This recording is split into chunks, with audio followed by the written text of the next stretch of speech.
thank you all very much for coming out. Today we're doing this virtually at the Laurel Municipal Center because of our ongoing public health emergency. But on this Patriots Day, as our city and our nation observe the 19th anniversary of the tragic events of September the 11th, 2001, we must individually resolve that we will never forget the lives lost and the sacrifices made since that terrible day. People throughout the country have gathered to remember, to honor, and to pay their respects to those we lost. Today in Laurel's Memorial Garden at our 9/11 Memorial, we're here to show our solidarity and to renew our commitment in the critical effort to rid our community as well as our nation of violence and hatred. As we lay a wreath at the peace at our 9/11 Memorial to honor all of those and to say we have not forgotten. Let us not forget those who continue to lose their lives because of the ongoing illnesses as a result of that tragic day. When the terrorists struck on that awful day, Americans recognized it for what it was, an act on our way of life, an attack on our way of life, and that our freedom and democracy that they cherish. And as Americans, we responded through military action, and just importantly, by individuals reaching out to their family, their friends, and even those that they didn't know, communities coming together as one united nation. We continue those efforts today. Please join me in observing a moment of silence as we remember and honor the victims of September the 11th. The civilians killed in the attacks, the firefighters, rescue personnel, our law enforcement officers who gave their lives saving the lives of others, as well as those members of our armed forces who have given their lives in service. I'd ask you to take a moment of silence.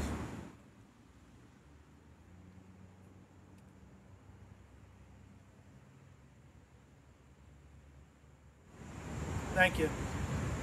We're a small group here today gathered at the Municipal Center to remind all of those in the community and elsewhere that we have not forgotten.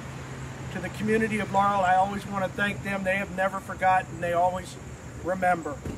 To President Sidnor and I will place a wreath here at the 9/11 Memorial after his remarks. In the Municipal Center, starting tonight at 7 p.m., we'll have two blue lights that will represent the towers, and that'll go on for a week, so we encourage the public to please ride by. I want to thank you all again for coming out, and let me ask our Council President if he'd like to make some remarks. Thank you, Mr. Mayor. Good afternoon, everyone. First of all, I want to pay condolence to the family and the friends of 2,997 people who died on 9/11/2001, one of the most deadliest attacks in the United States soil. People always ask you, where was you at on 9/11?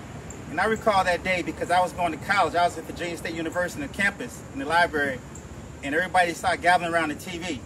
And we saw this plane fly into the World Trade Building. And automatic I knew, I said, wow, whoever did this is going to pay for it. And the next day, President Bush called war on terrorism. It just gave some personal stuff about what happened to me. I was in the United States Navy for 10 years. And that time, in 1989, a Marine colonel named Lieutenant Higgins was kidnapped. He was kidnapped in 1988. And in 1989, they said he was killed. It wasn't confirmed he was killed. I was on a ship in the Persian Gulf. And our captain came over, they call it a 1MC, but it's more like a public announcement system, came and said we're going to the coast of Iran in retaliation. So we was there, the longest I've ever been at sea was 45 days. The ship I was on was a destroyer. The purpose of that ship was to sink submarines, incoming planes, and they could fly missiles and land to land. So we was there ready for combat. So when I knew that in 2001 what happened, I said, wow, we're going to go to war. It was almost similar to that incident in 1989. So fast forward a little bit. Mid-October, the United States deployed their first airstrikes in Afghanistan. Me being in the Navy Reserves, I was going to school, like I said before. I come home, I get a message on my answering machine. And they say, you know, Petty Officer Sidnor, report to the Reserve Center. This is on a Wednesday. Tell me report to the Reserve Center on a Saturday. So I'm still working a full-time job. So I had to go to work and tell my supervisor, the warden, hey, you know, I don't know what's going to happen. You know, I might be called up. Got to go to the reserve center on a Saturday. Went to school, told my professors, hey, I don't know what's going to happen. Once again, the same story. That Saturday I went, mid-October. We got the orders to go to Norfolk on Monday for mobilization. The mobilization process is to see if you're medical fit, psychological fit to be deployed. That process took about 2 weeks. You clear about 4 or 5 days. So we sat around and wait. So October the 1st, I received orders. Luckily, I stayed in the States. But we went to the military Yorktown Naval Weapons Station. It's assigned to the military police unit. So therefore, you know, 9/11 is very important to me because, like I said, that's very important. Also, we lost, took some notes here. In Afghanistan, we lost 2,216 troops. In Iraq War, we lost 4,424 American troops. So anybody who retaliates against the United States is like, we're going to retaliate back. We're going to protect our country as much as possible. Like I said, we're going to remember these individuals who died on 9/11. And like I said, the mayor said, a moment of silence, just remember them in your heart. The United States is a great country, and when we work together, we're a better country. So thank you all. So I also want to acknowledge Councilman Princess Smith is with us as well. And I want to thank Keith for reminding me, all of our veterans that are here, we want to thank you for all your service that you have provided. So why don't we get the three of us, we'll just do a ceremony, we'll lift this up and stand in front. Grab hold. Come on, grab hold. I'm going to put it right in front.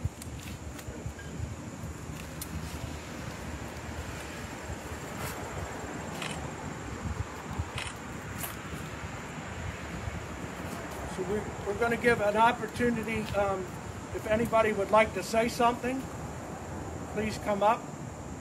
Anybody? You don't have to. Here we go. I knew I'd get Steve home. Steve's going to do a short. I'm Steve Allen, Emergency Manager here with the city.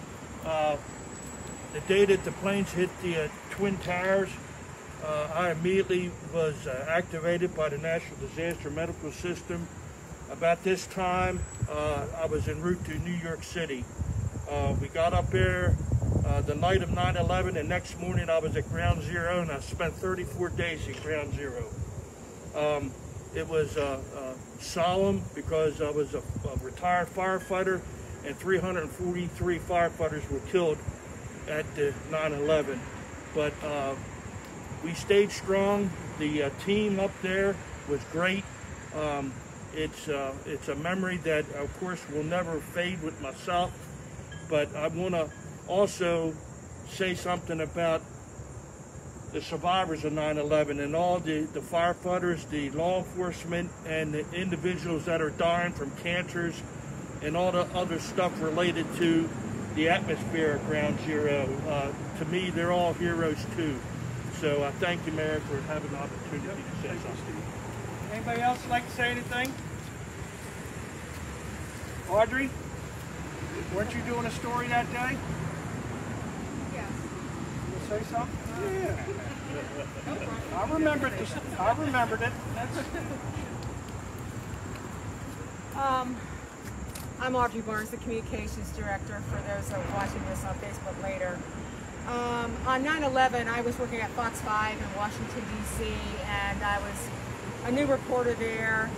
We were doing a story to find out if Michael Jordan was going to come out of retirement and play for our team. And then we heard the first plane on the radio that a plane had hit the Twin Towers in New York. So we thought, what should we do? Where should we go? So we started heading towards the State Department, and we see all the State Department employees running out of the building. And then after that, the second plane hit the Twin Towers, and we knew right away that this was a terrorist attack. And so we went to the Pentagon, and we pulled into the meeting and in front of the Pentagon and in our live truck. And for the next 26 hours, we did live reports in front of the Pentagon. Right as the plane went in, we talked to people running from the building. We talked to first responders.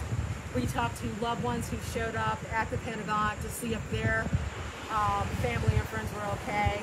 My children were small, and unfortunately our babysitter let them watch the television, and they see their mother on TV in front of a burning building, so they were hysterical. So I had that in my head, worrying about my own family, my kids, and but we had a job to do.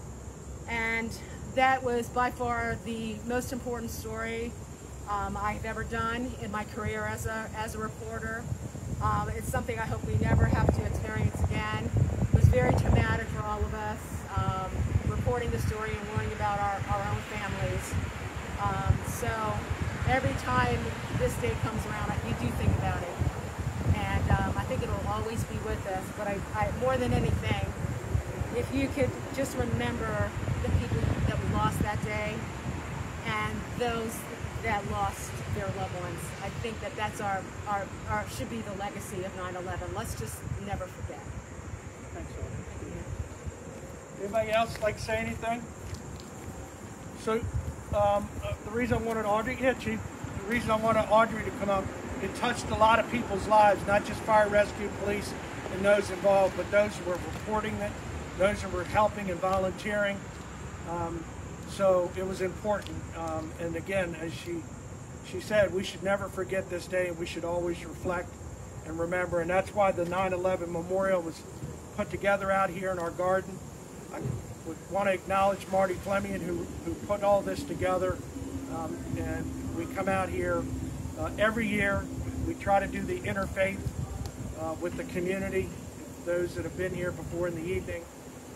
Because of the pandemic, we have to do things a little bit different. So I'm glad we came out and they're still acknowledging. Chief? Thank you, Mayor. So just real quick, I wasn't going to say anything, but a friend of mine sent me something and it just struck with me this morning. 19 years ago last night, 248 people went to sleep preparing for flights next morning. 2,606 people went to sleep preparing to go to work in New York City the next day. 343 firefighters, 60 police officers, and 8 designated paramedics all went to bed that night preparing for work and duty the next day, the duty they swore to do. None of them saw 11 a.m. the next day. So hug your loved ones, cherish each moment, and remember those people and everybody that's been so affected by this, the soldiers, the naval personnel, the airmen, and the families of all those that have lost people, that have suffered. Please remember them tonight when you hit your knees. Thank you. Thanks, Chief. Well, that was our service today. Again, thank you all for coming out. I encourage you to come out into the gardens, take a look at our monuments, especially today, and come out and read about 9/11 on what we have on our memorial stone. So it really says a lot. So thank you all again for coming out, and continue to be safe.